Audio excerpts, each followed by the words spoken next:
Halo Sobat Sejarah, hari ini kita akan membahas salah satu peristiwa terbesar yang mengubah wajah dunia, yakni Perang Dunia II.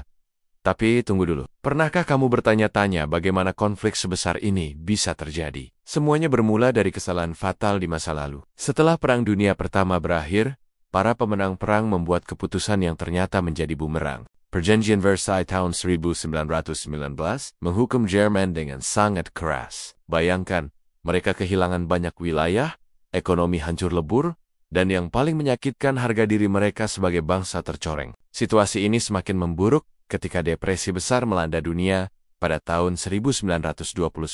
Krisis ekonomi global ini membuat banyak orang kehilangan pekerjaan dan tabungan mereka. Di tengah keputusasaan, muncullah sosok-sosok yang menjanjikan harapan palsu. Di Jerman, Adolf Hitler tampil dengan janji-janji manis tentang kejayaan Jerman. Di Italia, Benito Mussolini melakukan hal yang sama. Tapi, tahukah kamu, janji-janji ini ternyata membawa malapetaka. Hitler dan Mussolini mulai melancarkan ekspansi wilayah secara agresif. Puncaknya, pada 1 September tahun 1939, Jerman menyerbu Polandia. Inggris dan Prancis yang sudah lama mengawasi gerak-gerik Hitler, akhirnya mengumumkan perang. Dan begitulah, Perang Dunia Kedua resmi dimulai. Dampaknya mengerikan. Lebih dari 70 juta nyawa melayang. Holocaust menewaskan 6 juta orang Yahudi dalam genosida yang dilakukan Nazi. Kota-kota besar rata dengan tanah. Ekonomi dunia benar-benar hancur. Dan setelah perang usai, dunia terpecah menjadi dua kubu.